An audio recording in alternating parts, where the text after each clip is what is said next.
Hi, good afternoon. This is Michelle Silverman Bedell, Silver Sons Realty. Today I would like to discuss the importance of having a good inspection, as well as the inspection report and how to really understand it.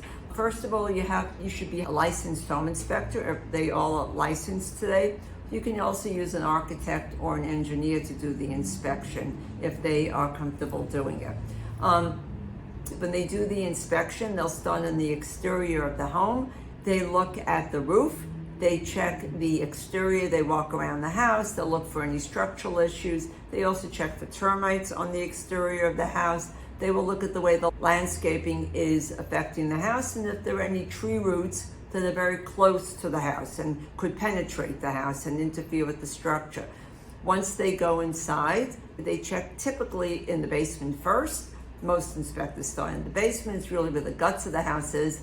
And they look at the electrical panel. They look at the furnace. They check the hot water tank.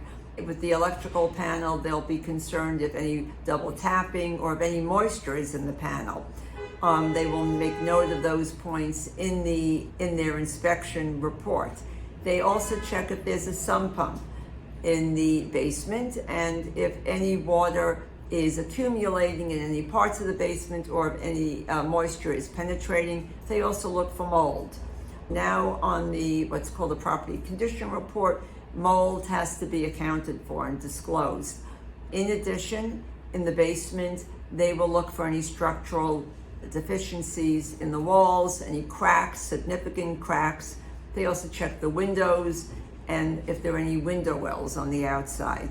They will also check for any underground oil tanks. Sometimes we go into a house and they say, we know that there's an in-ground tank in the basement, or rather in the basement, but they check to see if there were any underground tanks that preceded it by looking at any underground oil lines, which is sometimes evident in the basement. Once they go upstairs, they will also check the kitchen, the appliances. They check the windows to see if they open and close. Sometimes they'll check the doors, and they check the lighting in the house to see if there are any, to make sure all the, not fuses, but all the outlets are working. In many cases, some inspectors check that as well. Note that once you get the report, it is broken down. The first page is typically all the main problems in the house, the main issues, with some remedies or suggestions on how to look into those further.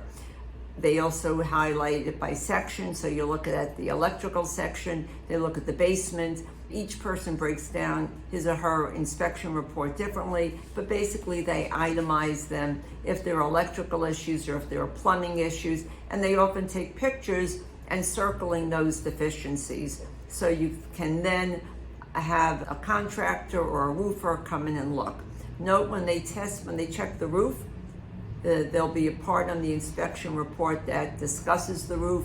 Many home inspectors will actually go onto the roof, and others will use a drone to look at the roof. So there are many aspects of the inspection. They're to be taken quite seriously, and it's very important to have somebody whom you trust and who is very experienced. If there are any problems that come up on the house or on the inspection report, I always tell people to please check further, either check some sewer lines, have a roofer come in, a contractor to come in, to really get a sense of the cost for future repairs. And one other thing I want to highlight about the inspection, the report also looks at environmental issues. So I mentioned an underground oil tank. They do a radon test to see if there are any significant levels of radon in the house. And they also check for asbestos and termites. So if you have any questions, please give me a call at 914-906-4376 and have a great day.